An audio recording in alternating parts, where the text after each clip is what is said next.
Welcome to the September EVCO meeting, monthly EVCO meeting. We have a fairly packed agenda today. I will talk about, there's something we're doing with the city that we'll talk about briefly before we go through the agenda. But Ryan is remote, going to do things for us. Do a presentation on public charging etiquette. Okay, so he's going to go over that. I saw the presentation, it really covers all the basics, it's really pretty good. Then Stephen will do the talk about the Magic Dock and supercharging. So Steve was in Europe not long ago, saw the system in Europe how it worked with Tesla, and we'll talk also about the Magic Dock here in Thief River and North Bay, right? And actually, northern U.S., northern New York, there's some there too. Oh, okay. There's a few there too, yeah. Then Mike will have a really interesting presentation. The name there is cryptic, and actually this is a change to the agenda, but it's exchange and the end of the Ice Age. So there's an organization called the Rocky Mountain Institute, which Mike will explain who they are. They came out with a report. It's got some really interesting stuff. It's a report on EVs and market share, predictions for market share, all sorts of stuff like that. And you would think it was written by one of us. It's really cool. Then Mike will do the news, and then, like usual, we'll do the passive future events. Okay.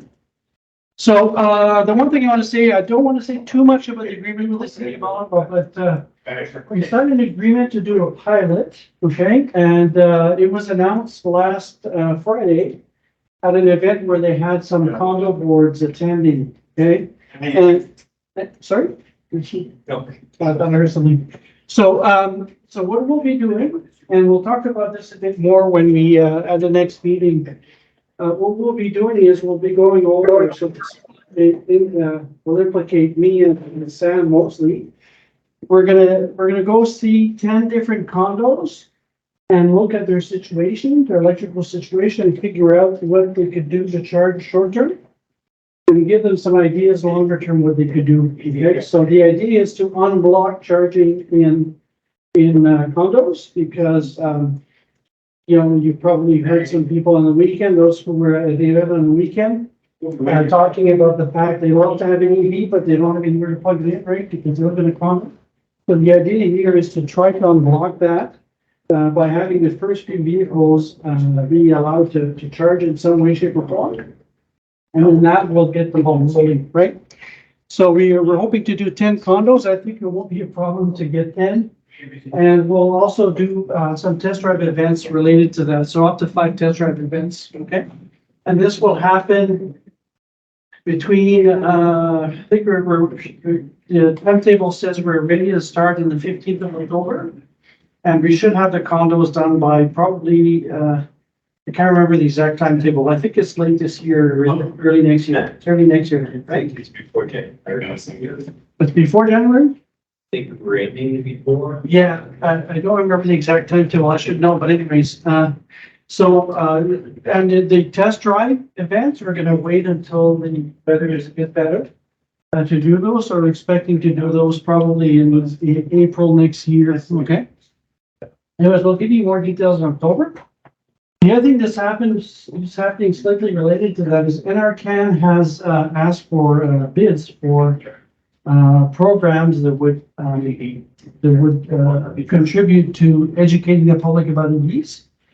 So we're putting together a submission, and we have to have it done for tomorrow at midnight. So no pressure at all, right?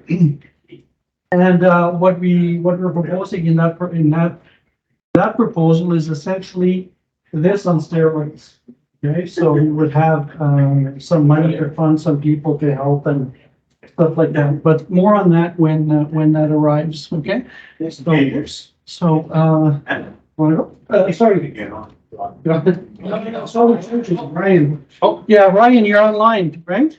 I'll kind of lead off with, I have a slide at the end as well, but we have some new content on our website about charging. So we've noticed that at a lot of our events, it's one of the most common questions is, where do I charge, or what can we install at home, and how fast does it take, or how long does it take, that type of stuff.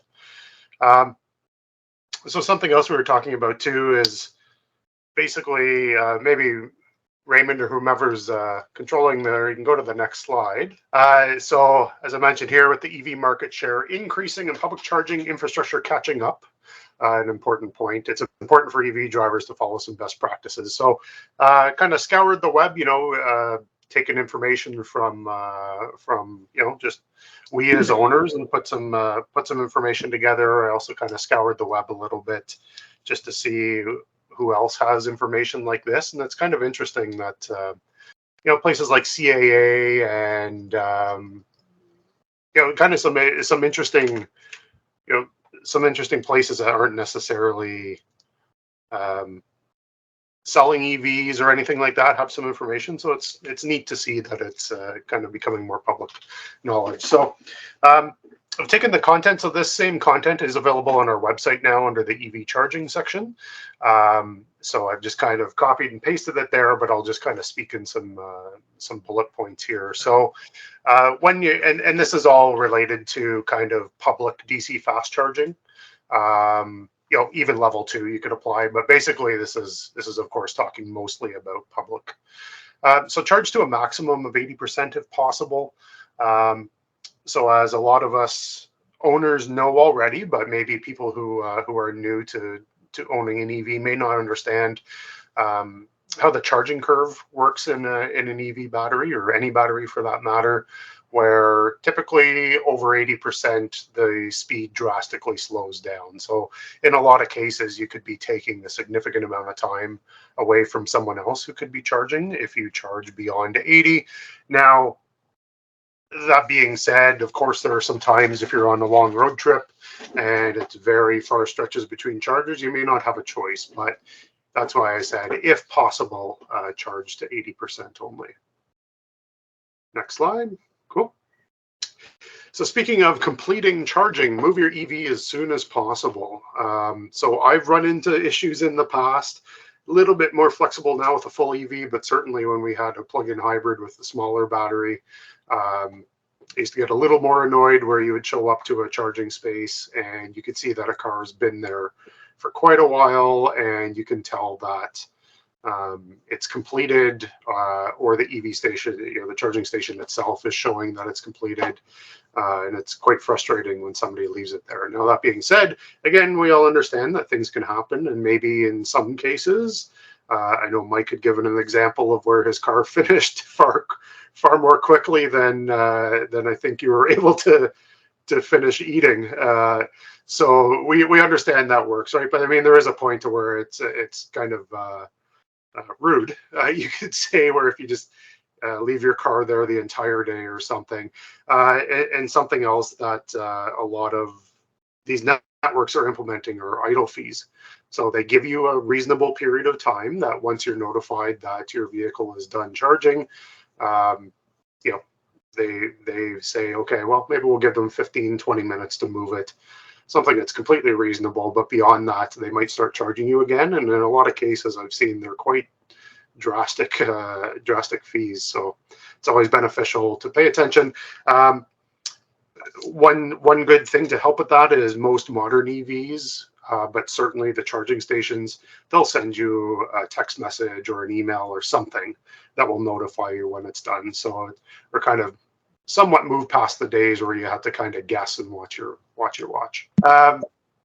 So yeah, this one is a pet peeve of mine as well. So sometimes you'll see an EV parked in a green spot, but they're actually not charging. The vast majority of times, I'll see where it ends up maybe that the station was out. I'll just say that I've seen that most often happen at a big yellow and blue store in Ottawa that has a lot of chargers, and quite frequently, for some reason, they go out and people will park there, and also I'll be a little bit steamed when I pull up, but then realize, okay, the charger's out, so fair enough. So I took a picture of this sign at Bayshore as an example. You know, only park in a charging spot if you intend to charge. If you're not going to charge, find another spot. There are some places, for example, the Granby Zoo, I found was really neat when we visited there. They have a whole bank of charging spaces, but then right across the aisle are just green spaces. So what's really neat is they've already thought through, okay, where are these people going to park? And let's encourage them to move their vehicle when they're done. So by offering just EV parking, they've provided spaces for people to do that. So I thought that was really neat. But now, something I pointed out here, and it's a new-ish law. I know some people, especially new EV owners, may not know that in Ontario you can actually get a fine. So, you know, not only if you're not driving, you know, if you're icing a spot or parking your gas car. I had watched security. I'd watched security fine a car at Bayshore one night. I went out to grab something out of my car while it was charging, and there was a Honda Civic gas parked there. And they were putting a ticket on it, but it would have been the same. So what the security guard did, I talked to him after and thanked him for you know, keeping an eye on things like that. And what I saw him doing is he looked at my car, checked for the green plate, and then walked around to make sure I was plugged in and actually charging. So if I wasn't charging, I likely would have gotten that ticket too. And I think he said it was about $90. And then a little note I put here at the bottom too is just to make sure, if you can, that you're parked in the proper spot for the charging cable. I know this is coming up quite a bit now, especially with Tesla superchargers opening. I had helped a Ford F-150 Lightning owner pull into some fast chargers one day. He had to pull in sideways because he had a trailer on. So I think we're going to see a few more examples of that as maybe some standards adjust to the new EVs out there. Don't unplug someone else. So this was on kind of the list of every other one I had seen out there. So for charging etiquette, if you see an EV that appears to be completed, you may be really tempted to unplug it. I know I have. But a couple things could happen is if you're not familiar with that vehicle, you could end up breaking something or messing something up. You know, could cause some ill will towards the owner. You could argue that there's ill will either way in that case if somebody hasn't moved their car. So it's best practice to not do that unless you have permission. Now, from the other side of the fence is if you're opportunity charging, which we refer to it sometimes, where you don't necessarily need to charge, but hey, it's free and there's open spaces, why not, right? If you yourself are okay with somebody unplugging your vehicle, if they needed to, you could leave a note or check in on something like PlugShare and just put a note in there and say feel free to unplug, and maybe some instructions on how to do it. I know my car, if the doors are locked, it won't let you unplug it, so it depends on that too. But in any case, it's just at the very bottom here, I said good communication between EV owners and public chargers will improve the experience for all. So it's just something to be aware of for everybody. So this is a picture I had taken of the chargers at Bayshore. I'm not picking on Bayshore, it's just that's the one I happen to frequent quite a bit. So a lot of charging equipment, and they should change that to all, because they will have some sort of cable management system. There'll be a proper place to place the wand. That especially becomes more important in the winter. I mean, you know, if this was the middle of the summer, I took this and all the cables are hanging there. I tried to do my best before I left to wrap them. But an example of the winter thing is my friend works at a body shop and they had installed level 2 chargers. And I would drop in every so often just to charge there. And when I was in the area, and after last winter, now keep in mind, these chargers were only a year old at that point. Both of them were dead because the snowplow hit them and kind of stripped the cable sheathing off of it and actually hit some of the copper. So that's one of the main reasons you'd want to do that, and it helps reduce kinks and it just looks nicer too. So try to, every time I see some messy cables or things, I try to fix them up if I can. But, if everybody follows that, then, we're all doing our part. So this one is a newer issue. So we've had very fast charging EVs for a long time, looking at Teslas. But now that we have Ioniq 5, EV6, Genesis, and with Ultium ramping up their speeds, even my ID4, it's not the fastest out in the market, but it's 170 kilowatts. So it's fairly fast. So if possible, again, use a charger speed that matches your vehicle most closely. So I've heard examples of the 350 kilowatt charger up on Coventry having like a Chevy Bolt parked there. And the Bolt itself is going to be fine, but that means someone like Mike pulls in and desperately needs to charge. He now has to use a 150 or maybe even a 50 kilowatt. And I think Mark just put a comment in here too, and thanks for that. There's also, okay, you were talking about something else, but sometimes it'll cost you more too to charge at a faster charger. So you could be just throwing your money away if you have a Chevy Bolt and you're trying to use a fast charger. So just keep that in mind. Again, it's one of those things that, like, if that's the only one available and you need a charge, right? In their defense, the one at Coventry is always broken and only does 50 anyway, so. Okay. Yeah, so little note, Ryan, it's kilowatt, not kilowatt hour, right? Yeah, I know. I just noticed that. I gotta go. Thank you. So I'll change it before I say the PowerPoint. But it'll be on the YouTube video. What we're talking about. Right? I can do a little screen over thing that says kilowatt with the star. Yeah. Yeah. Get all fancy. Don't. It must be a Like the real YouTubers. Sorry, carry on. So one of the last slides here is report problems if you come across them. So we know right now that there is some infrastructure out there that's not entirely reliable. I also was doing a bunch of reading about how they're trying to improve real-time monitoring. And I think in the States, they had actually put out some money specifically for that. So, until that real-time monitoring is available and these networks are being notified right away and they can hopefully do something, most stations will have a phone number or through the app or something. I know ChargePoint, I've reported quite a few stations, and I just submit a ticket through their app.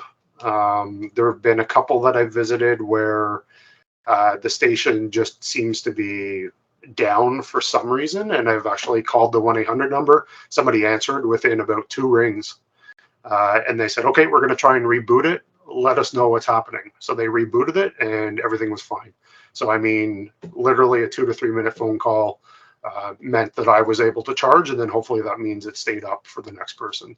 So if you have the time and you notice something is out, don't assume that it's been reported, because in most cases when I've called, it wasn't reported and they didn't know. And then also for physical damage. So we're talking about cables being damaged, especially during the winter and things like that. There's also a safety component to that. So it's a good idea if you notice anything to report it in some manner. So like I said, new at EVCO.ca, we have our EV charging section. So there's in the main navigation, it says EV charging, and then there's a little drop down that expands and has basically all the information from the previous slides. So I kind of did a little bit of brainstorming on the types of common questions that we get, especially when we're standing beside our charging board at our events. So I kind of ordered them in typical, most common or frequently asked questions. So selecting a home charger. This past weekend, I got a lot of, okay, I see you have a 120 volt charger on your car right now. What do you use day to day? And I know there's been a little bit of conversation in the Facebook group too. Someone recently, a lot of us recommended, you'd probably be fine with just the level 1 for now. EV charger incentives, that's another one. So basically, unfortunately, most of that page is just Ontario doesn't have one. And then Quebec has their $600 towards the purchase and installation. And I did put a little note that people can check out. It's likely that we'll get some traffic from maybe North America or even in Canada. So I recommended that people visit their municipal, provincial, and maybe even energy provider websites to see if they offer anything. Charging connector types, I had quite a few conversations about that this weekend. Have some information in there just explaining, J1772, CCS Combo, Chatamo, and NAX now. I definitely talked quite a bit about NAX this weekend at the event.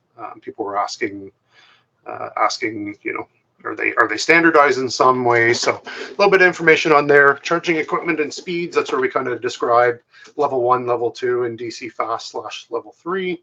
And what you can expect out of those.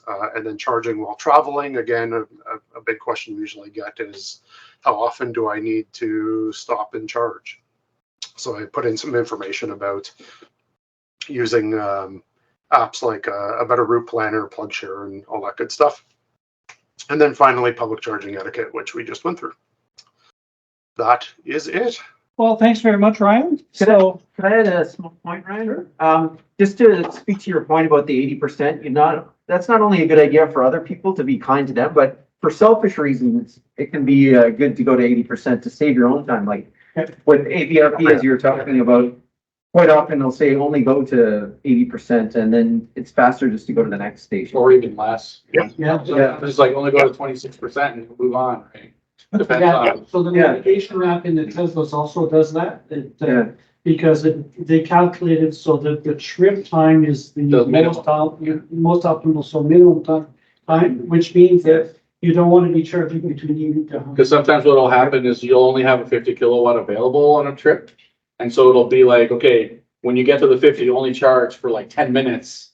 And that'll give you just enough to get to the next, which was much faster. And then that way your trip time is smaller. I do 50. Rather than charge up to 80 on a 50, which would take forever. I would do like 15. I would do like 10 to 5 to 10 minutes more just in Now you just YOLO it, it's fine. I want to expand There's on the it. chat, there's a few questions for Ryan. Yeah, can someone read them up? Or Ryan, can you see the chat, Ryan? Actually, Yeah, I can see the chat, yeah. so there's the first question from guest at 7:42. Who's guessed? There's no name. Yeah. Mm. So what's the question? So Ryan, reading it, I think. Well, can you read it out so that we can hear it? Yeah, if well, charging- Go ahead. No, you go. Your presentation.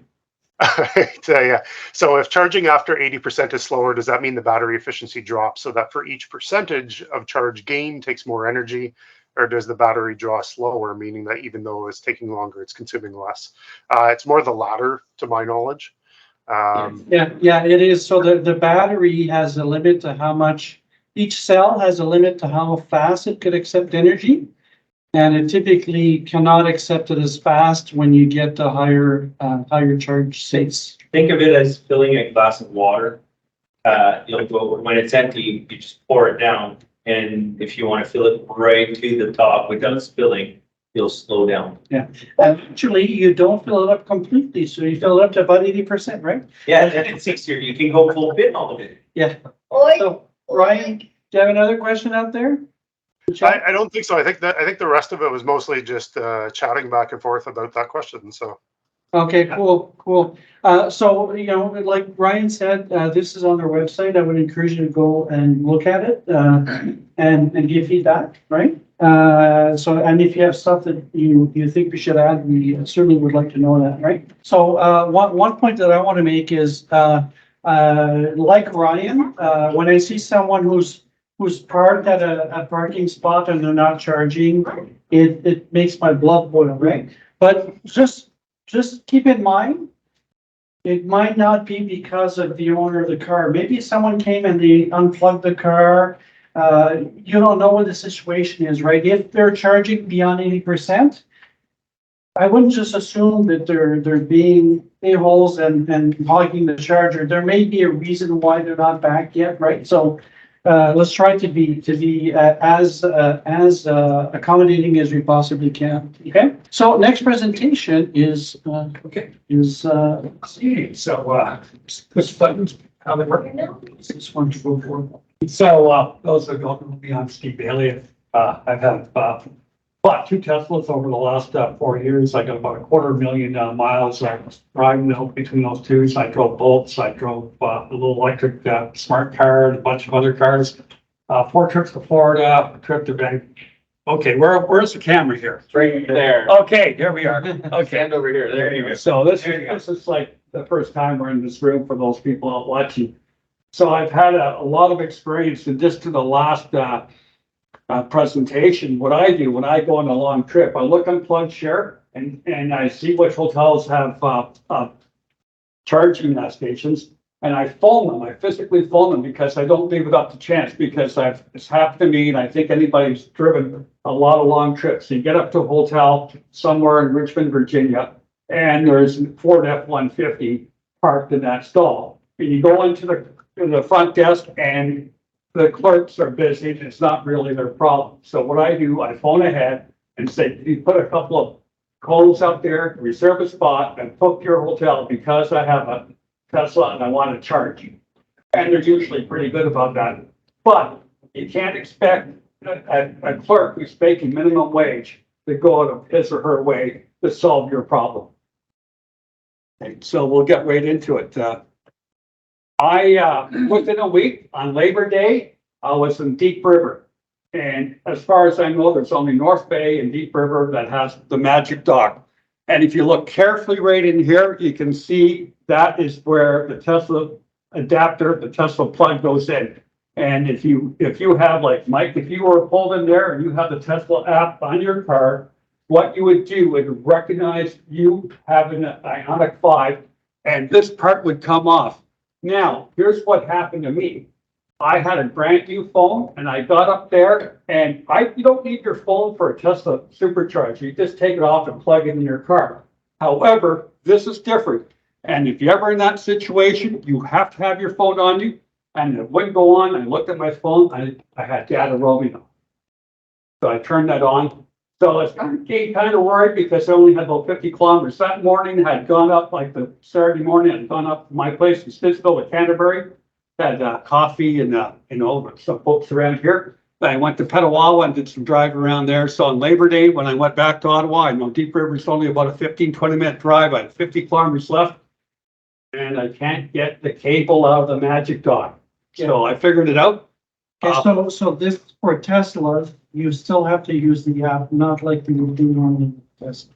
Yeah, you have to have the app, you have to have the phone. And anybody like who has a Tesla knows, like if you go to any supercharge, you don't have a wallet, don't have to have your phone on you to charge your car. Beautiful that way, but this is going to change. Just as a glimpse, that's my wife charging the Model Y there, right next to me. And for those online, he's looking at the right-hand picture there. Okay, so on the left of your screen, you'll see Grafenhausen, Germany. And I happened to live there for 3 years in the 80s. I was in the military, and this was one exit down from Canadian Forces Base Lark. And Grafenhausen is not known for that anymore, but it's known for the exit for the Europa Park, which is one of the biggest amusement parks in Germany.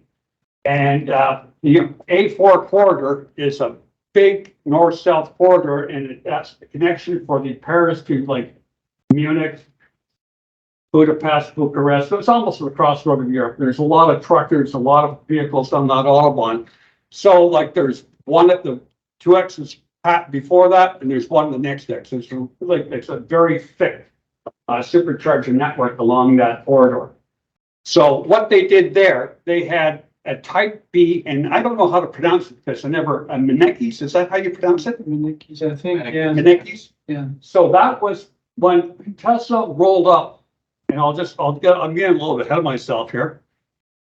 And so they had the Menekes Type B, and that was for like the X and the S. And that was before the Y and the 3 came around, and there wasn't too many. Grafenhausen was one of the first stations. So I know, Raymond, they had, as you pointed out to me, they went up for a CCS standard, and that's, in Tesla, they probably figure it's best to go along rather than fight. So, you see some companies, they don't like, and Apple just went to the USB-C connector in Europe. I don't know how long they fought that, but they're going USB-C. But the EU actually, it's in 2015, I believe, actually adopted CCS2 Yeah, as the standard for everybody. So they forced on everybody essentially, and everybody is now using Yeah. it for Europe. yeah, absolutely. So in North America, they realized, hey, looks like North America is going to go to the North American charging stand, which is the Tesla flag. So you can't use, like, we'll get to it, but you won't be able to use Shadamo. If you have like a Nissan Leaf, you won't be able to use it unless there's an adapter. I don't know, I never heard of an adapter from Shadamo to Tesla. I don't know if you guys have heard of it. I've never heard of it, but we'll get more into that. So European solutions. So the original superchargers are retrofitted. So you have a CCS and the Minikis Type B. So there's two cables. Now on the V3s, what they done, they said, okay, if you got a Tesla X or S before, I think it's 2018, you need an adapter. So I can't see if you could afford an X or an S. They figured that people are going to buy the adapter, and I think they're probably pretty spot on there. And yeah, there it is, January 2022. So they have, as of January, like a year and 3/4 ago, all S and X's had the CCS combo plug. And there you see it right there. That is a standard, and all Tesla's built for the European market. And that's me holding the connector right there. Notice it doesn't have all the pins on the connector. Well, neither does ours. Yeah, they don't need them, right? Just the We see. AC things, And there's Capital Graphic House, and you notice it says right on the webpage, it's opening on Teslas. And that's pretty well any electric car. So it's, that's the only one I went to. There's other ones around there, but I never saw like an Ioniq 5 or I didn't see any Mustang Mach-E's, but they have all these other EVs that you never see in the world, like the ENIAC, I think they call it. But there's a whole bunch of, Renault makes them, Citroen, there's EVs that we have never heard of. And BYD, they have a big push to sell EVs in Germany. Saw the billboards at Frankfurt Airport, there's a great big, the Chinese are making a big push in Europe to get their cars out. So that's the Minikis type 2, so they have two plugs. Offenburg, Germany. I was about 10 minutes away. I never went there because I only researched this when I got back to Canada. And that's a V3. You see it's 250 kilowatt. And that's the same, that they would only have one cable. North American solution. One cable with a CCS1 combo adapter. And this goes back to my point. If you're a Tesla guy, make sure you have your phone with you because you're going to be out of luck. And it is I don't know how Tesla would come out and disconnect your car. They probably phone like whatever call center it is to unlock because you just don't want to go there. And there is a close up of the adapter right there. Everybody see that? Okay. And interesting enough, well, Raymond just mentioned to me in Upper Station, I saw that Parrish, New York and Hancock, New York both have a magic dock. Syracuse that's a V3. And the V2s, no, I didn't see any place that has the magic dock in the V2. I don't know if it's possible or not, but maybe Mike. Yeah, the V2s, it's V3 and V4 will be compatible. And there's a Tesla page for Deep River. So anyways, I'll just, any questions? That's the end of my presentation. Thanks. Yeah, thanks. Okay. Yeah, thanks. Oh, yeah, so the comment I want to make is if you look at the Magic Dock, that's a solution that Tesla came up with for North America before Ford and others announced that they would use NACS, right? So, and that was being pushed by the government. So the ones in Canada is Transport Canada working with Tesla to do that so that CCS combo would be available on superchargers, right? In the US, it's a similar situation. In Northern New York, I think there's about 12 locations that have the Magic Dock. Now, given that NACS looks like it's going to be the standard plug, I'm not sure that they're going to keep on doing the Magic Dock because they won't really need it eventually. I was thinking the same thing. I think they will. In about 2030, my bet and is that they'll do the European solution. They'll have one cable and be the North American charging. Yeah, standard. yeah. And so- I think they'll keep the dock as long as there's CCS cars floating around.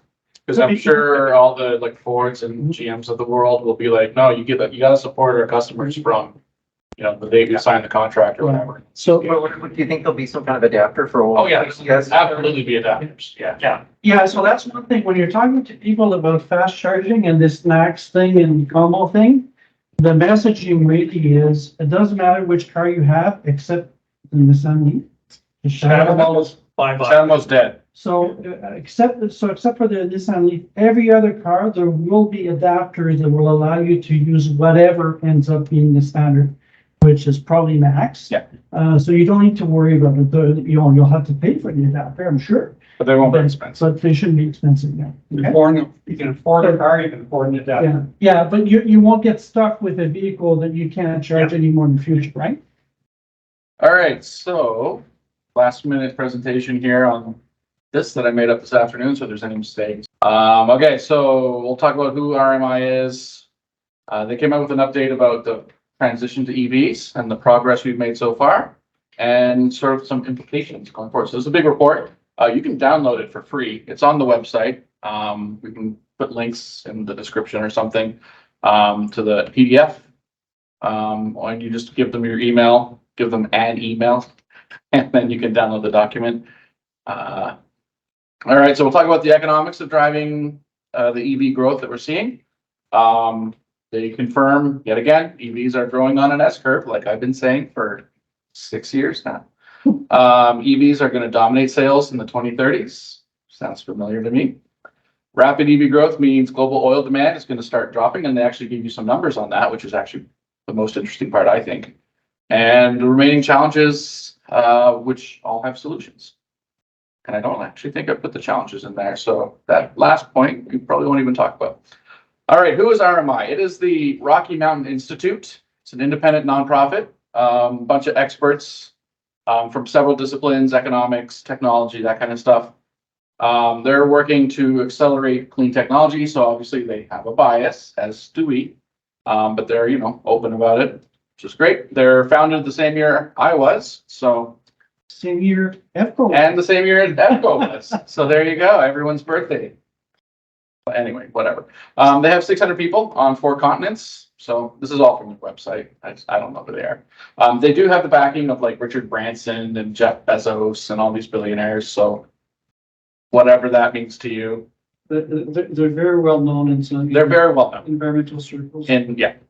And so anyway, they publish research and analysis. That's their sort of shtick. Okay, so the report that came out, we're talking about the end of the ice age, which I like the title because it was clever, but I'm pretty sure there's t-shirts that already have that, but whatever. Decreasing costs are contributing to faster EV adoption. This should be news to nobody.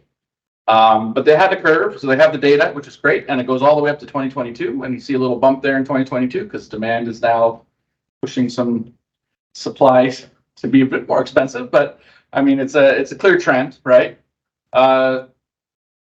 Half a gigawatt hour was deployed in the transport sector in 2010, and we're now pushing 1,500 gigawatt hours as of last year.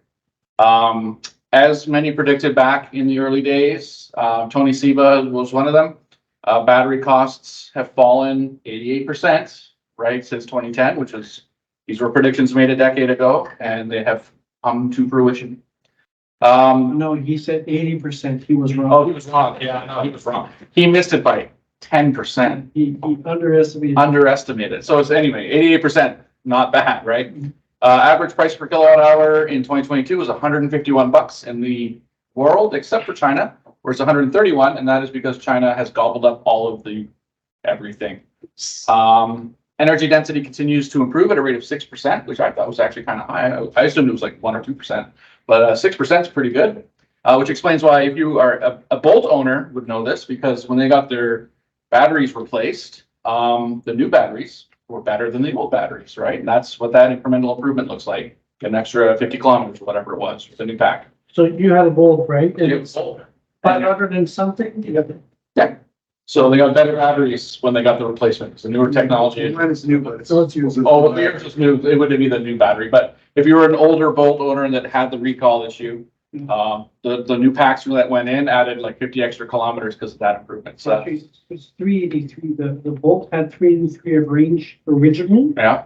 and now after the new battery, it's somewhere over 400. Oh, there you go. So it's, yeah, quite a bit. Anyway, not to belabor that point. Sticker price parity, something we've always been sort of itching to see, right? Everyone's like, EVs are too expensive. So they're not too expensive in some markets already. Sticker price parity with ICE was reached in China last year for basically all of the cars. Parity is expected to come in our markets, US, Europe, Japan. We'll be lumped in there with the US, by the way. And everyone, even in India, we're expecting parity by 2031, so the end of the decade. Well, just the beginning of the new decade. India is a bit of a challenge there because they're just beginning the EV transition. So, and they have, you know, lower price points and stuff. So, but yeah, so these are conservative projections. These are assuming that the companies involved are going to maintain current profit margins. But if the Chinese enter the markets with like cheap cars, then manufacturers may be compelled to reduce their margins in order to maintain market share, at which point parity will happen earlier because they'll be eating some of that margin. Just assuming everyone keeps their margins as they are today, which is not a guarantee, especially if there's fierce competition in the space. So there you go. That's pretty cool. So we go through it a bit, like 2026 SUVs will be price parity with gas, large vehicles as well, like pickup trucks. Medium and small will take a bit longer because those are thinner margins, right? They're harder to engineer, all that. So they'll take a bit longer, but by the end of the decade, all the cars in North America will basically be price parity with gas, which is great. Now, is that's not anything, that's like dealer price? That's MSRP. So that's like you walk into a dealership and you're looking at gas car and EV and they're exactly the same. They will be the same price or cheaper for the EV.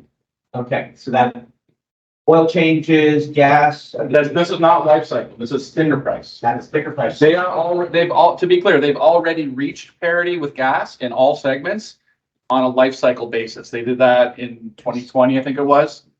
That's in the report. I didn't bring it up because it's like moot at this point, but life cycle cost for EV has already reached parity. So if you're looking at the gas and the oil changes and the electricity and all that, they reached parity with gas cars ages ago, like years ago, a few years ago. Yeah, so where it's important, the price parity is that a lot of people buy a car based on On the sticker. payment, Yeah. Yes. right? And that's a sticker price. That's the that sticker determines that. So when there is price parity, they won't get an option to pay a few bucks less and get the gas version Yeah. instead of the electric version, right? So they'll check when we've reached this price parity and they'll see this, the EV's cheaper, right? Just straight up cheaper, like the dealer will be listing it for. And that's one of the reasons why the US did the 7,500 rate at the dealership, because they could then, when they're financing the vehicle, it can work out and you can hit that price parity much easier. Yeah, and that's part of the reason why the 5,000 federal rebate is done at the dealer as well. But we're still not quite there with the parity, and there's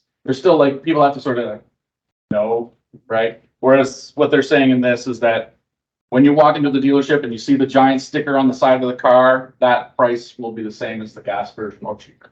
Without rebates, without incentives, without any nonsense. It'll just be like straight up same price or less. All right, so EVs are on the adoption curve, as if anybody's watched me talked about this before, they already know. As predicted by some, like me, EV sales are now confirmed by a brain trust that they are indeed on the S curve. So I'm not a crazy person anymore. Well, debatable, but yeah, whatever. We need more proof. So what's cool about these charts, actually, what these graphs show, you can clearly see the exponential rise from 21 to 22 there in 2020. And that's global market share, right? That's not Canada. I do Canada mostly. What's cool about the other two on the right, these are by country. Now, later in the report, they actually label them and stuff. But this is more just take it as these are the leading countries. So think Norway, US, Germany, China, right? They're all in these graphs as these little squiggles. And then what they did was something cool, right? They normalized it. So they lined up all the countries to 10%. So at 10%, they put all the lines together. So the 10% is matched.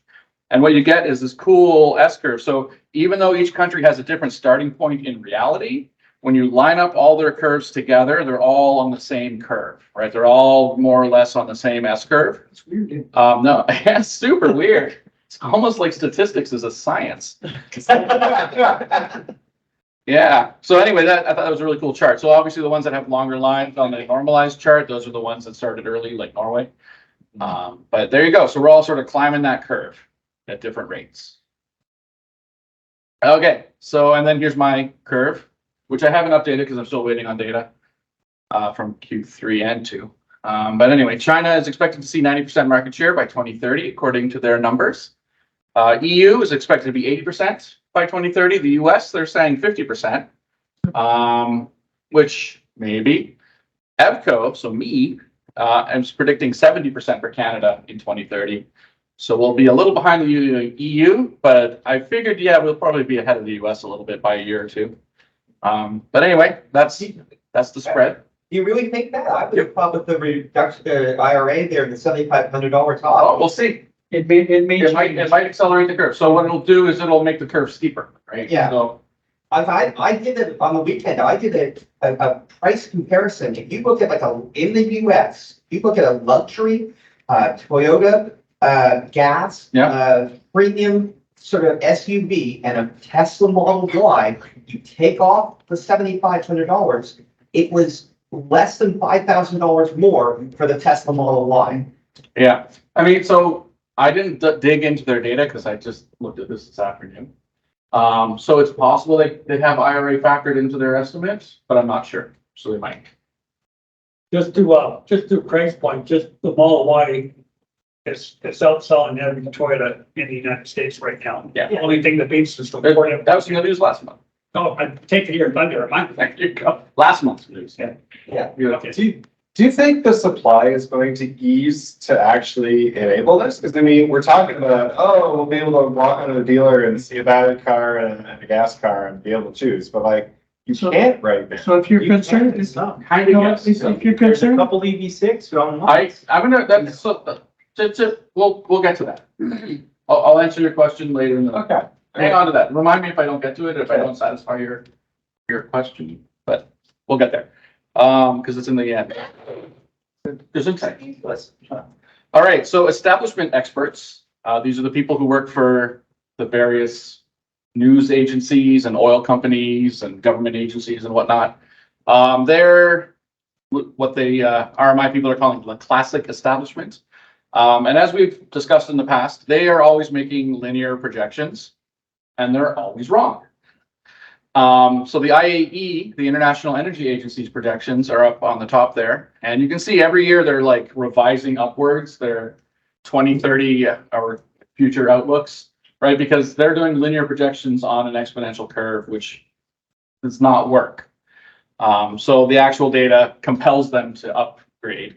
The Bloomberg New Energy Finance people are a little smarter, but not quite there yet still, apparently, where they increase the curve, like the angle of their linear projections each time, but they're still not like doing the right math. Basically, they're always like 3% behind, and they're actually way off with China. They're twice as bad with China's predictions. That's 6% behind year after year. So you can see here, like the real world and then their previous projections and how every year they sort of up them and they're still wrong. But that's, so yeah. So this shows how the establishment experts rank with their predictions.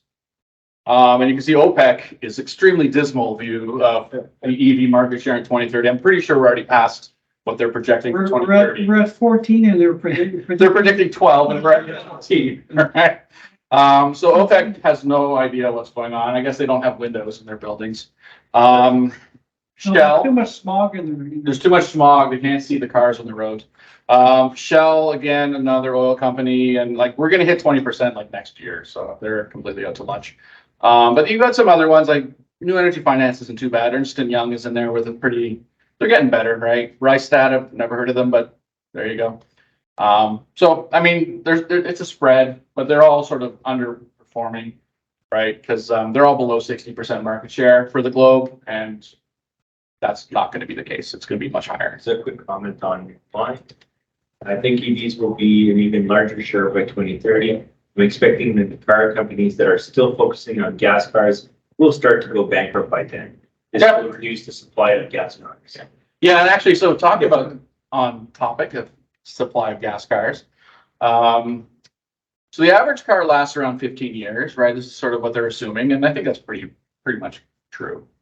So over the past decade, the number of ICE cars being scrapped has been relatively stable, right? Because the car market in the world isn't really growing. It's sort of stable. Like everyone who wants a car kind of has a car. And so all of the cars being sold are basically like replacements for existing cars, more or less. And so the number of scrapped cars is basically stable, right? Like it goes up and down, but it's in the 40 to 50 million vehicles per year range, right? Which is roughly, I mean, yeah, that's a lot. It's roughly what the production was 15 years ago, right? So BNEF is estimating that the scrappage rates are actually going to start increasing soon to between 60 and 70 million cars per year, which is quite a significant bump. And this is for a couple of reasons. A, we're producing more cars now than we were 15 years ago as a globe. But also B, people are going to start swapping out gas cars early to get with the EVs because EVs are better, right, objectively.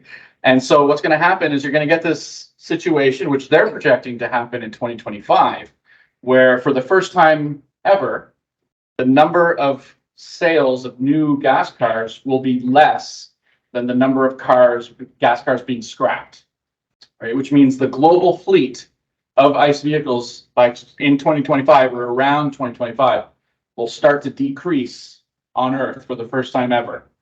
So that fewer and fewer gas cars will be on the roads every year after that. So that's a pretty cool thing. They have some source data on the bottom there if you want to look it up. These are their numbers. I didn't come up with this, so don't shoot me if you think I'm wrong. Peak oil and ICE demand, so that's demand for gas cars, has already happened. Peak ICE vehicle demand, we did mention this in a few meetings ago. That occurred in 2017, and that's now been confirmed by several different sources. So 2017 was the peak of gas car sales in the world. ICE demand, so gas car demand has been falling about 5% per year since then. And as a result, oil demand reached a peak in 2019.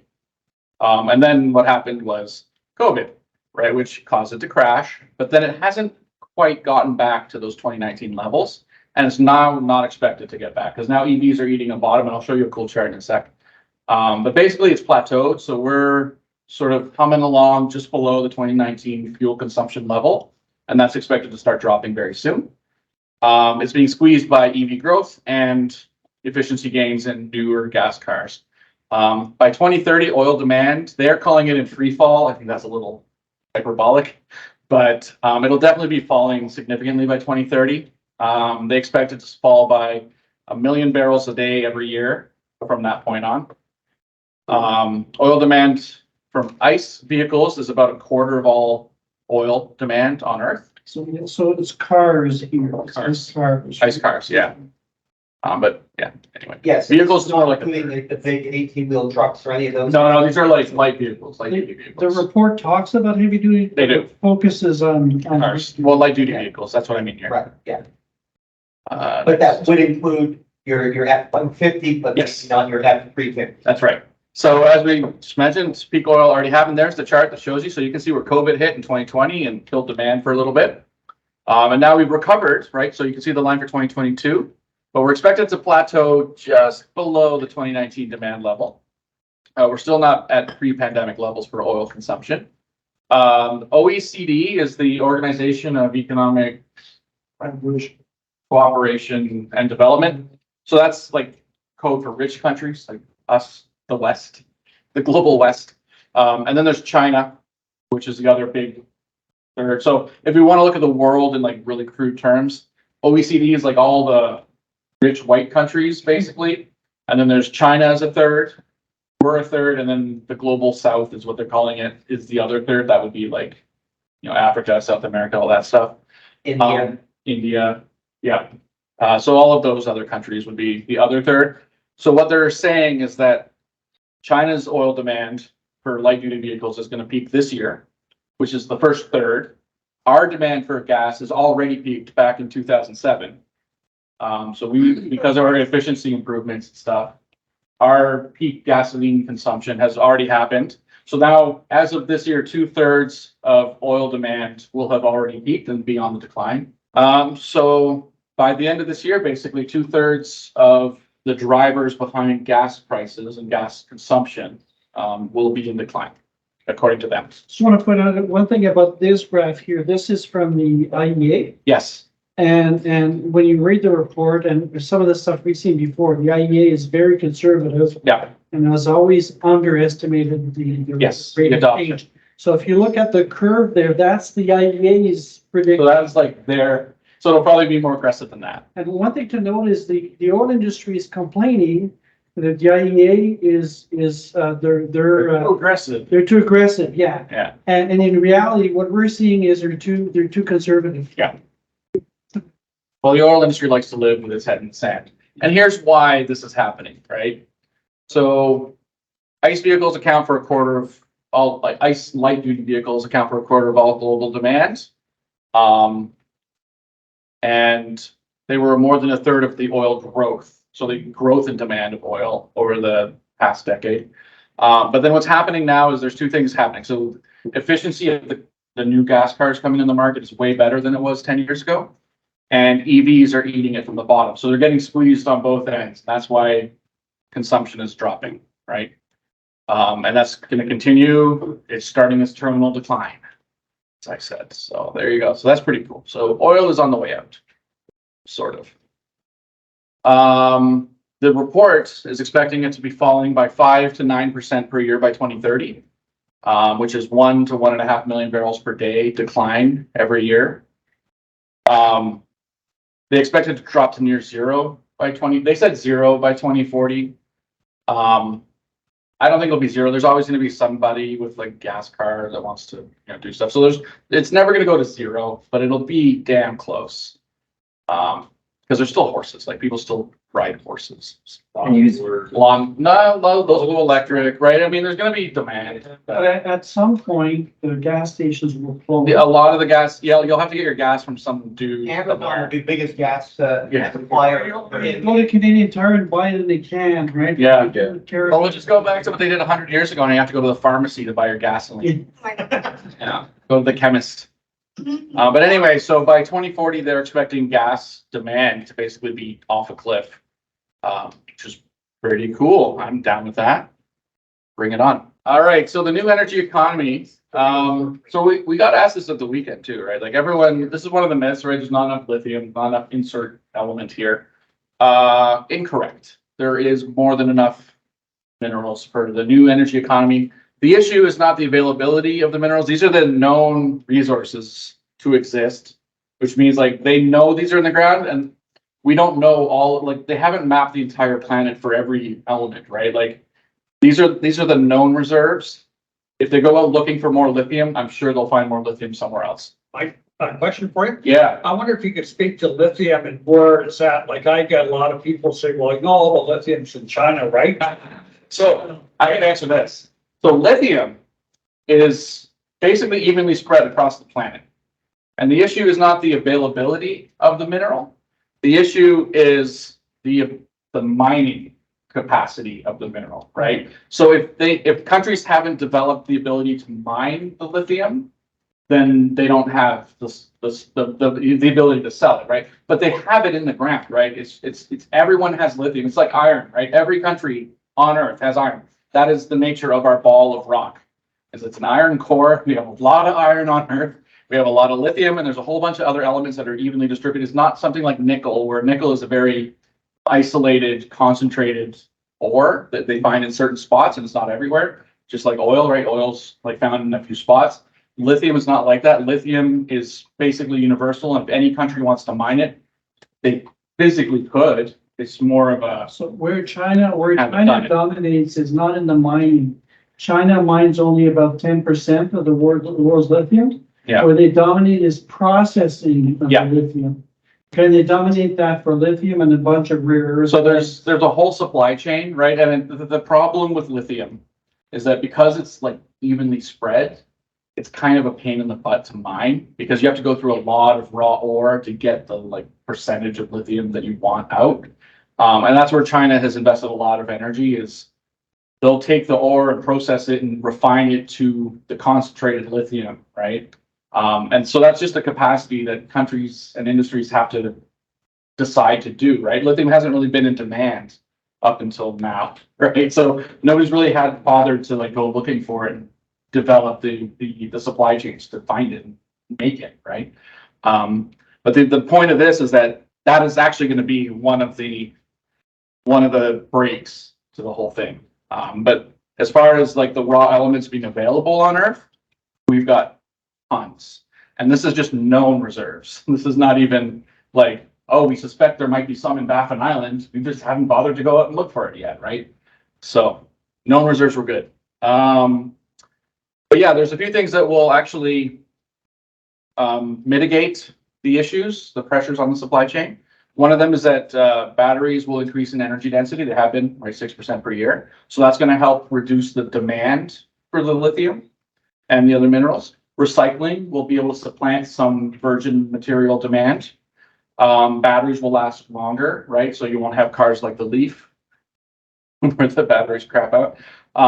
New chemistries like LFP will shift demand from minerals that are in high demand, low quantities to something that's a bit more available and cheaper. And we're seeing that with LFP already. And improved vehicle efficiency will mean that you can get the same range with a smaller battery pack, right? So Aptera is a good example of that, where they can do a 24 kilowatt hour car and get like 1,000 kilometers, right? It's like insane range. And so just being smarter with the resources you have will also reduce the stress on the supply chains. So a combination of all these factors means we'll probably be okay by 2030 to meet demand for EVs because like it's everyone working together on different problems and cracking the same thing. And there's a whole field of economics. Julian Simon, if you want to go look him up, he has a whole like thesis on why we're not going to run out of anything because humans are creative. Basically, humans are smart, and if supply gets low, it gets too expensive, and people go look for alternatives, right? So that's gonna kick in. So like, don't look at it as like a final zero-sum game. But it's the scooters and those sort of like the. Yes, they do. They do. In India and all that. So I would encourage everybody to read the report. If you want a dose of good news, read the report. The report's really good. Easy. I'm just doing a quick and dirty overview. And I just want to make another point. So you see here, nickel is a real problem, right? Yeah. So what are we doing? We're doing LFP, and lithium is a problem. We have sodium ion batteries, right? So when they talk about humans being inventive, that's what they mean. If we don't have enough of something, we find another way. Something else, right? That's how we roll. That's all we do by running a sodium building. I mean, you can mine the oceans. So yeah, questions? You had a question. Did I answer your question? Not really. Damn it. All right. So is supply of vehicles gonna ease? Sam tells me that there's a couple of EV6s on a lot, which I don't believe. There are actually in Carlton Place. Oh wow. Yeah. Okay. Drop the mic. Okay. Well, I have my friends. There were like 3 of them. So, good. You want to take? Yeah, I'll take the question. If you read the report, they explain a bunch of things. A lot of these things we've known before, but they really explain it really well in the report. Yeah. When Tesla built the first gigafactory in Nevada, it was the first large-scale battery factory, I believe, in the world. Yeah. Oh yeah. And then after, but if you look today, there's about 400 in the pipeline. Yeah. Okay. So they're saying that by 2030, we're probably gonna have twice the capacity we need, but we need batteries for static storage and all that too, right? Yeah. It's not just EVs. So batteries won't be an issue, and if batteries are not an issue, building cars is not. The rest of the car is not that different from conventional car, right? So the short answer is yeah, we'll probably be fine because just the projected stuff coming online in the next few years is probably going to meet anticipated demand, even on the S curve. There's also lots of use. Yeah. 2 or 3-year-old Teslas, all you can, as many as you want. I got a question, a comment. Just-in-time supply management. I I just wonder if we're going to a world like Tesla, like you have the configurator, if, like I go by Campbell Ford every day in the Queensway, they have acres of cars. I wonder what your thoughts are, you know, like if we're going to, a future not too far from now, or instead you have like 350 cars, you come on down and take, we have 350 like F-150s on the lot. You go online and within a week, you have your car exactly what you want. I just wanted to, what your thoughts. If you asked me that question before the pandemic, I would have said, oh yeah, no, we'll definitely go to like, demand cars on demand, right? Like you'll order it online, show up at your door. But since the pandemic has kind of put a big wrench in the whole just-in-time production thing, I think some companies might be a bit more hesitant to go all in on that because they found during the pandemic that one of the big issues was the just-in-time production where they didn't have stockpile, so they couldn't keep going, right? So if they're missing The just problem one with- part. So if they're missing just one part, everything grinds to a The halt. problem with And so I just in think- time is that Yeah. it very quickly becomes not in time. Right. And so I think the pandemic has taught a lot of companies that maybe going all in on just in time is not the most prudent move. And I expect to see a sort of balance between, maybe we won't have the acres of cars out on the lot, but I expect we'll still have some amount of capacity like just sitting around because just in case something happens, and especially with climate change, like more storms and stuff, you never know what's gonna happen to the supply chain. There's also another factor, dealers love having no stock. Yeah. Because they don't have to carry inventory. Yeah. That's right. And when you walk in So- and say, I want a car, they're doing you a favor. Yeah. By paying full list. Yeah, so we'll see. I It mean, shifted from having millions of dollars tied up to, Yeah, so your question is really interesting from another perspective. So for those who don't know, in Japan, the way you buy a car is someone knocks on your door and you select what you want, and then they ship the car in 2 weeks. Yeah, I married a. Totally different, Yeah. right? Totally different, right? There's really no reason why you can't do that. no, there's no, I mean, I think like a lot of companies were keen on the just-in-time thing and then the pandemic hit and now they're taking a second look at that idea and saying, maybe it's not the smartest idea to have everything sort of. I did mention in my presentation at LAR, there's a Fiat transshipment point for all of Central and Northern Europe. You go by there and they must have like 10,000 cars. I guess probably, I would say, a square kilometers of brand new Fiats. That's going to all, like every country, Yeah. from France, Benelux, Denmark, Germany. I mean, Montreal has one of those, right? At the rail yard, they have a giant, So that seems like a lot of capital tied up in that square kilometer cars. yeah, but like that's a shipment thing, right? That's Yeah. No, I understand. a supply chain. You got to put it on trains. So. There are a few questions coming in Sure. not just the pandemic, the wiring harnesses from Ukraine have been in short supply. Yeah. recently. Yeah, for Volkswagen. Just in time assumes cars are being produced locally, would take longer for cars to ship from China and Germany. Which actually, by the way, I don't know, are you? Okay. So the cars being shipped from other countries, I mean, they've been doing that for decades, and that's a supply chain management thing where they just figure out how many pulses of vehicles they need to do, right? So they'll fill up a boat and then they know how many boats they need per year or whatever. So I don't know if that's a big issue, but anyway, we'll go into the news. So you get to listen to me a bit longer. Next, there we go. Okay, so the BYD Dolphin, the Chinese have come to North America. Kind of. Technically, they're in North America, but they're in Mexico. So if you want to buy a Dolphin, you have to go to Mexico. But they've made 500,000 of them so far, which is kind of cool. I've heard rave reviews about the Dolphin from like Australians and stuff. It is available in a lot of other markets. It is a car they've sent to Japan to now take on Toyota. So this is like a shot across the bow for the Japanese car companies, and the Chinese are I'll coming be in. very surprised if that goes over well in Japan. We'll see. They don't sell. They are pretty cheap. They are pretty cheap, but you have to understand the Japanese mentality. They don't like China, they don't like the No, Koreans, yeah. they don't, and it's just across the We'll water. see what happens, right? But I don't think it's gonna. 31 grand US for a 400 kilometer range car. And notice the battery's only 45 kilowatt hours, so it's actually pretty efficient. I mean, this is a pretty compelling car, and by all accounts from the Australian market, they're decently well built and they look like they work and they're good cars. So they're in North America now. When they pass Canadian crash test safety standards, If they pass Australian crash test, they would probably pass Canadian crash test. I can't say that for sure, but maybe. Yeah, it would probably be very similar. So yeah, maybe we're at the road trip down to Mexico. Japan also has pretty, Go buy one in Mexico and let me know. It looks like a good competitor for the lead. It actually would be, it would be an excellent competitor for the Leaf because it would use CCS, right? outcompete the Leaf. It would outcompete the Leaf like no, it's cheaper than the Leaf, it's better than the Leaf in basically every way. So, yeah. I mean, BYD come to Canada. Come on, hurry up. So glimpse into the future of gas cars. We just talked about this. This was in the news, and then Raymond made me do a whole presentation on it. So we're just gonna skip this. Okay, so Volvo has announced that it plans to cease all diesel car production next year, early next year. So as of early next year, they will no longer be selling any diesel cars or even making them.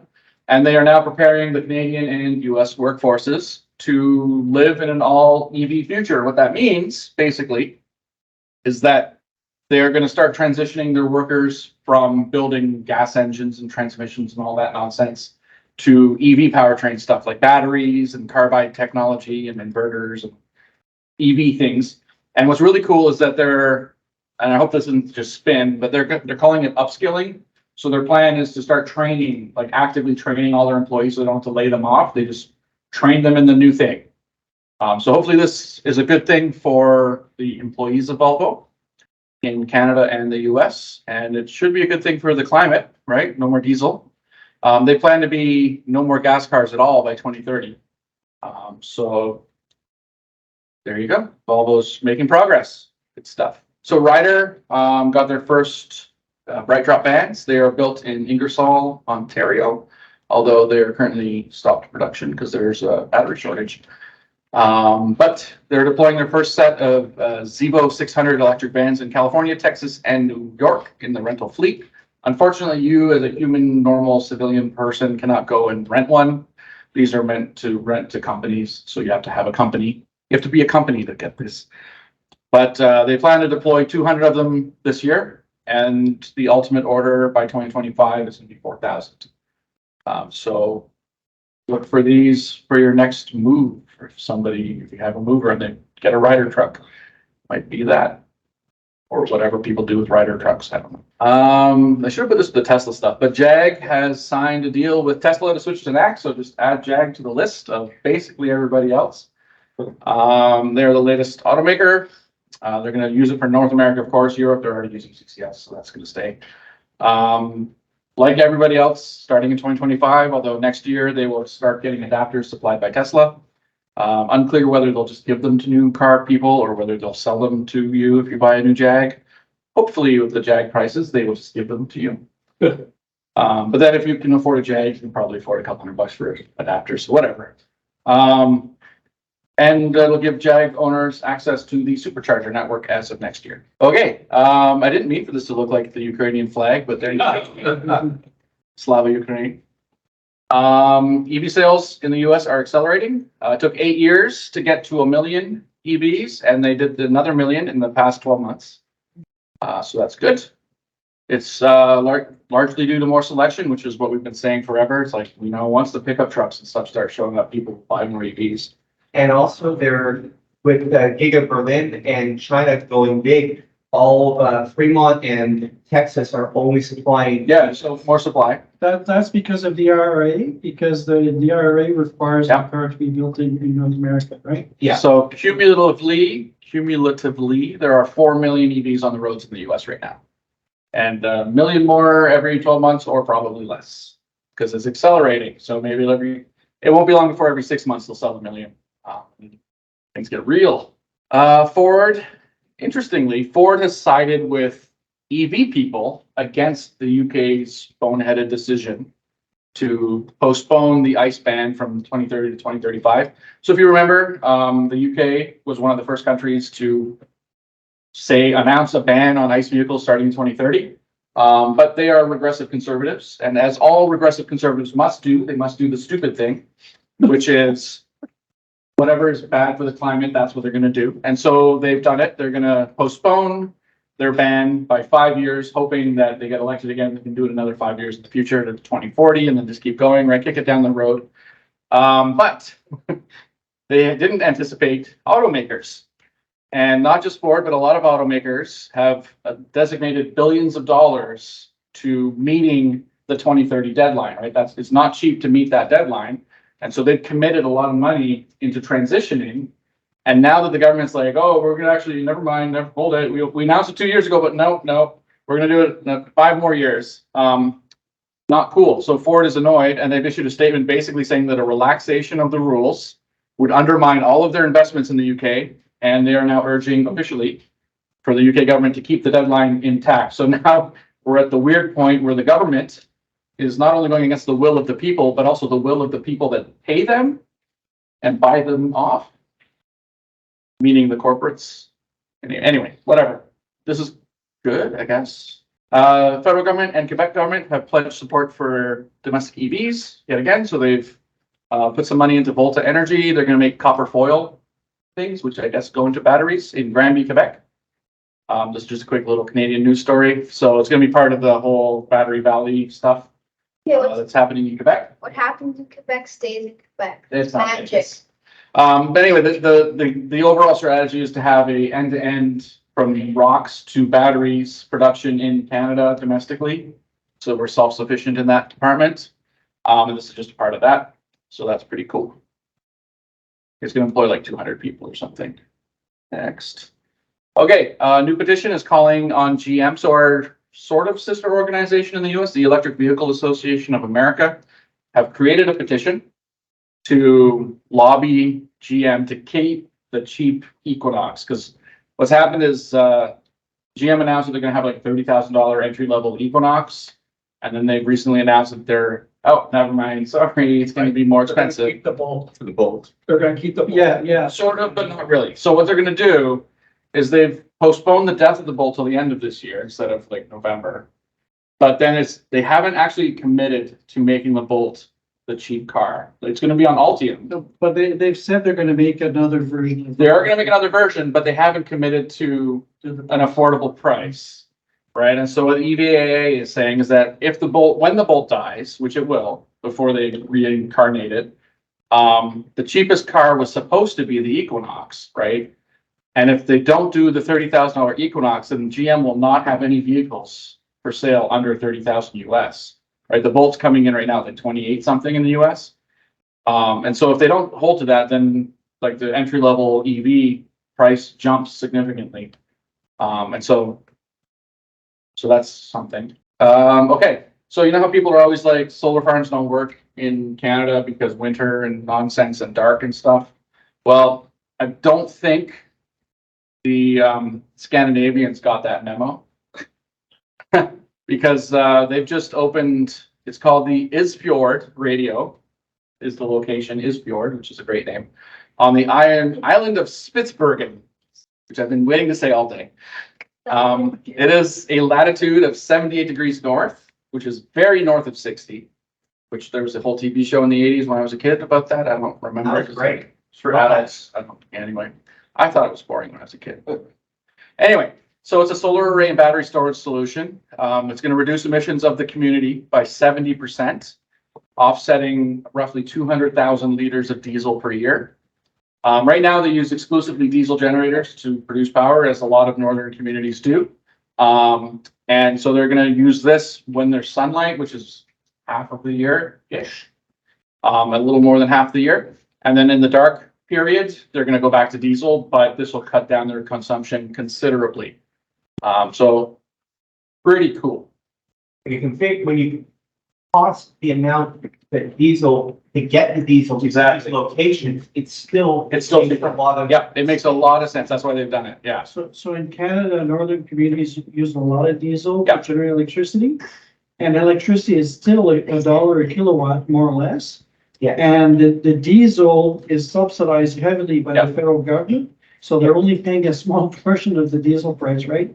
So Yeah. it's super expensive. So this is now the world's most northernmost solar farm online. That's what it looks like. How big is it, sir? This is just one part of it. It's pretty big. I didn't write down the size. It's enough for a community, and there's batteries too. 30,000 kilowatts there. Yeah, this is just one array. They had other pictures. I just. Okay, Tesla time. So Tesla Model 3, for those of you who have lived under a rock for the past month, Tesla made the Model 3 different, sort of. It's called the Highland. It brings a new nose, upgraded interior, extended the range a little bit, and they've added something that the Ioniq 5 has had since launch, which is blind spot indications in the, to let you know somebody's in the blind spot. Didn't know they didn't have that. Huh. And ventilated seats. They're getting that. No, they don't have that still. Sorry. California is forcing all manufacturers to have that by 2025 or 2026, so they will be doing it. They'll get there. Yeah. They'll get there. They're just a little behind Hyundai. It's okay. This is the first major change for the vehicle, which launched in 2017. Has it been that long? They've added acoustic glass, also with the Ioniq 5 to the rear windows to make it more quiet inside, so it doesn't sound like you're driving on snow tires all the time. They've added the word Tesla to the rear instead of the T logos, in case people behind you weren't familiar with your car. But they did something cool. They stole something right out of Ryan's ID4. So they now have an LED light strip right across the dash, which does actually look legitimately cool. And they added an 8-inch screen for the rear passengers so the kids can kick it and fight over it. The range has increased to 553 kilometers for standard and 677 for long range. I am not sure what the current model comes in at, but somebody I'm sure here. You gotta round down 20% for Tesla's numbers, though. That's true.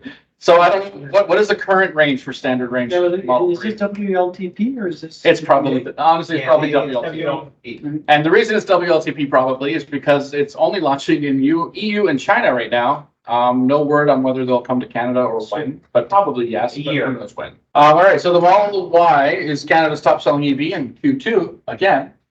So according to Standard & Poor's, if you didn't know what S&P meant, 10.5% of all new light vehicle registrations in Canada in Q2 are EVs, up from 9.2 in the first quarter. Mike? Yeah. Do you have any stats for where it is in all cars in Canada, the Model Y? Yes. Did I not put it? I don't think I put it in there.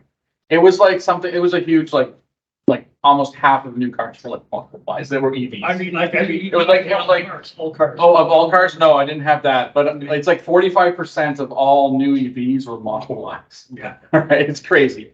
Anyway, so we projected for 2023, it'll be 10.7% market share for the year in Canada for EVs, so plug-ins, like those plug-in hybrids, but they're small. So we're getting there, right? 10.5, 9.2. Couple more quarters and we'll see how that firms up. And the first quarter, so Q1 at 9.2 is always the worst quarter of the year for car sales. So it's all probably blue skies from here. Model Y became eligible for the $5,000 federal rebate, which likely helped boost sales of the car. S&P expects 13% of new car sales to be plug-in vehicles in 2023 in Canada, which is more aggressive than my own numbers. So I'm liking that. 17% in 2024 and 23% in 2025. And they are aggressive across the board more than I am. So I hope they're right. I hope I'm wrong because those are better numbers and I like bigger numbers for that. So there you go. Thieves are avoiding Models 3 and Y. So if you're a Tesla owner, and actually if you're an EV owner in general, according to the Highway Loss Data Institute, which proves that there's an institute for everything, between 2020 and 2022, their data shows that Model 3s and Ys were among the least stolen vehicles on the planet or on the market in the US, I guess is more accurate. They attribute some of this to Sentry mode, right? Because the car wakes up and has the eye of death looking at you from portal. And they also, because they have GPS track, like everyone knows Teslas, you can find them on your phone. Also, one of the big reasons for the police will tell you is that lack of charging infrastructure in the destination countries for cars, which is typically in Africa. EVs don't get stolen because once they ship them to wherever they go. Only superchargers. There's no, there are not many superchargers in Malibu. or whatever, so. Probably a different plug, right? Different plug. And they use, yeah. So especially when we switch to NACS, it'll be even more difficult for them to steal and send them to Africa. So And that would be true of every EV too, right? every EV, well, it's true right now of every EV, right? So it's not just the 3 and Y, but they are the least stolen. So don't even lock your car, it'll be fine. Joyride, so the only thing you have to worry about in the 3 and the Y. So Tesla has launched the Powerwall 3, which I thought, oh, cool, new Powerwall, maybe it'll be better and cheaper. No, it's basically exactly the same.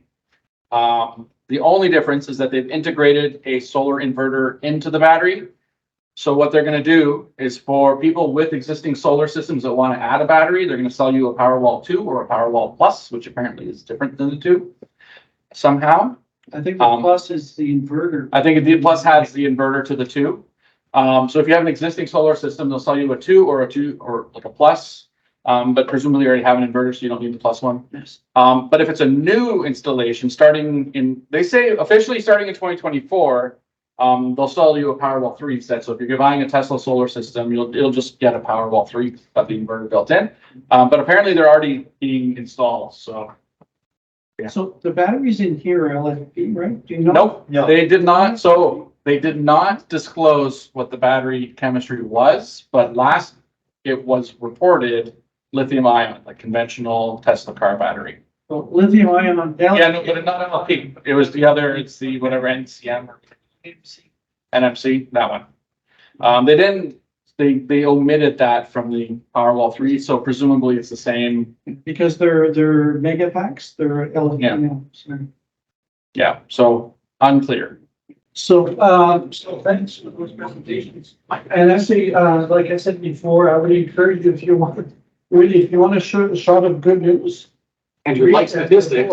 Yeah, and they explain how they do the projections. It's a really nicely written report, so. I like it because it confirms all of my pre-existing assumptions and data. Yeah, it's, and the stuff we've been talking about, essentially, it's all in there. So it's a really cool report. I'm gonna use it as an official source for the stuff I've been saying before. When people ask me for a source, I'll get you to that report. So anyways, so past events, so we had a few, kilowatts and coffee. We had 2 in September, right? 3 is coming up this Saturday. Yeah, I put it on the other slide because it's a future. You're right. There's another one this Saturday. Yeah. So that is going well. Lots of interesting conversations again there. I thought there was something different that happened here. Anyways, everyone is different. We meet different people. So on September 9th, we did something we had never done before. So we went to Watercolor West. Oh my God. The Alberta government just paid for a propaganda truck to drive by, saying no one wants to freeze in the dark, and It's gone by a couple times. they're Loops. promoting fossil fuels. Wow. Fools. Anyways, Wow. so this was a relatively short event, relatively low key, but the promoter of that development is trying to get the whole industry to do net zero homes, right? So very keen on that, very interesting fellow. Anyway, so it was a pretty slow day, if I can put it that way. This, of course, was not an official event, an official EVCO event, but several of us, and Greg was there, you were there, were at the event, and there were quite a few people. I don't know what the number was, but I would estimate probably 2 or more thousand people from what I would estimate anyways. So good event. Next event is the one last weekend, so the Sustainability Fair and Showcase. I don't know about everybody else, but I was there, right? I feel really good about the event. I was concerned that it would look empty. It looked full, we had a lot of cars on static display, and things went well. We had 101 test drives. I think that's the most we've ever had in an event. by a significant margin. Actually, I think the biggest was Farmington before that, that was 80, right? And 47 test rides. So I've been really happy about the event, and I haven't talked to the Tesla and the Volvo and guys yet, the boat guys. So there was an electric boat there. I didn't expect someone would buy a boat that day, right? For me, the purpose of having them there is to show the public that this stuff exists. So if they're talking to someone or if they're considering a boat at some point in the future, they will know that these things exist, right? So they had a boat, just a pontoon exactly like mine, except different color, but essentially exactly like mine. And they also had a mercury motor. And mercury motor is it's a relatively small, low power motor. What's interesting about it is you could remove the battery, go and charge it, put it back in the motor, and the whole motor is not very heavy. You can carry it around with you. So if you've got this, aluminum Chinook there, both. That's what they have. Well, no, I mean the more basic one. Like a runabout, like aluminum. You would put a Yeah. 9.9 on. Yep. Yeah. Typically, right? You would put this instead, and it would be a pretty good option. And I can tell you from practical experience that it's fun not having to deal with oil and Just, stuff. Just wanted to comment maybe on the last one. The fun part was that the flea market was happening at the same time, so we got to talk to a different crowd. Yeah. It wasn't just like people going for EVs. It was people bumping into EVs, and I think that was a very, very good Yeah. thing. Yeah, and actually, one thing I didn't mention is my daughter, Vinnie, was counting people as they were going by. She counted 3,500 people. Wow. That's a lot of people. So next year, actually, next year they're going to be construction, so I'm not sure what they're going to do there, but next year, when we're talking to dealers, we'll be able to say, well, last year we had 3,500 people, maybe you should participate, right? Anyway, so very happy with the event. Upcoming events. So of course, a monthly meeting on October 30th, and Halloween is the next night, but if anybody wants to come disguised or something, I know Sam's always disguised, right? But Very sneaky. we should bring candy anyways, maybe not disguises, but candies. So the kilowatts of coffee, we have quite a few going on this month, and the last of September is next week, and sure. What, as someone who's relatively new to EVCO, what are the kilowatts and coffee events? Well, I can talk to that since it's my idea. It's basically just a chill, like super casual, have coffee on Saturday morning and shoot the shit, basically session. Like, you don't need to own an EV, you can just show up and hang out and talk. That's where And if someone has questions, we saw the first EV6. That's right. The F1 Lightning. so it's kind of turned into a venue for people who've acquired really cool new EVs to like show up and like show off their car. And it's like, it's meant to be super approachable, super low key. It's not like, you don't have to, it's not intense. It's just like, we're hanging out, having coffee and having some pastries. I try and go to like independent coffee shops as much as possible, but geographically it's a bit challenging Now, sometimes. if we have the right time on the website, which And that also helps if you put the right time on the yeah, I website. put 10 to 2 p.m. Yeah, it's always 10 to noon. It's always 10 to noon, yeah, but I think it's me that put it there. Yeah, you did And that. then I accidentally put it up Not to the 2 p.m. and you got there right before. Yeah, I was like, oh, it's all this week. Oh, I can just go. But it's really fun. It's usually a good crowd. Yeah, and there's always an interesting conversation. There's always an interesting conversation. It's not all about EVs. No. It's just chill. This event, I just want to mention it. It's not something that we've talked about before, but Jorge Pantoja, you've seen before. And he's been at some of our meetings and all, and did a presentation actually, I think. He actually started by coming to Cars and Coffee. Yeah. So anyways, he's participating in the TC Expo this Wednesday. So we're going to be bringing the trailer and the board, the charging board, and we were looking for a car to bring there because we have to bring everything tomorrow night or tomorrow afternoon and leave it there until Wednesday night. So I don't want to leave my car because I sort of need it. So anyways, The heck is that thing though? okay. What is that thing in the picture? That's some kind of a robot. Number 5? Johnny 5. My kid, I have to watch Johnny 5. Okay, adding that to So I think it like might be a local, like, it could be, but it's either remote control or autonomous. So Area XO is something that was started, I guess, 4 or 5 years ago, maybe a bit more. It's an area, it's right across the street from the P Sportsplex, where they could test autonomous vehicles and things of that nature. So anyways, the expo is going to have a bunch of local people, or mostly local companies, that will be showing their wares, and they have a VIP event at 4 o'clock. So they're expecting ministers and all that to be there in the afternoon to go and look at stuff. Question? Oh, that's right. You're not allowed to scratch your head. Yes. Can I ask some general questions or? Sure. Well, we're going to do a roundtable after. So Okay. yeah, so I just have a few more slides. I'll go through that. So the other event we have, very small event again. We parked the trailer at Just Foods. Okay, for those who don't know that, it's in Blackburn, Hallet. And they're doing an event. It's their 20th anniversary on the 1st of October. It's a Sunday, and I will be around.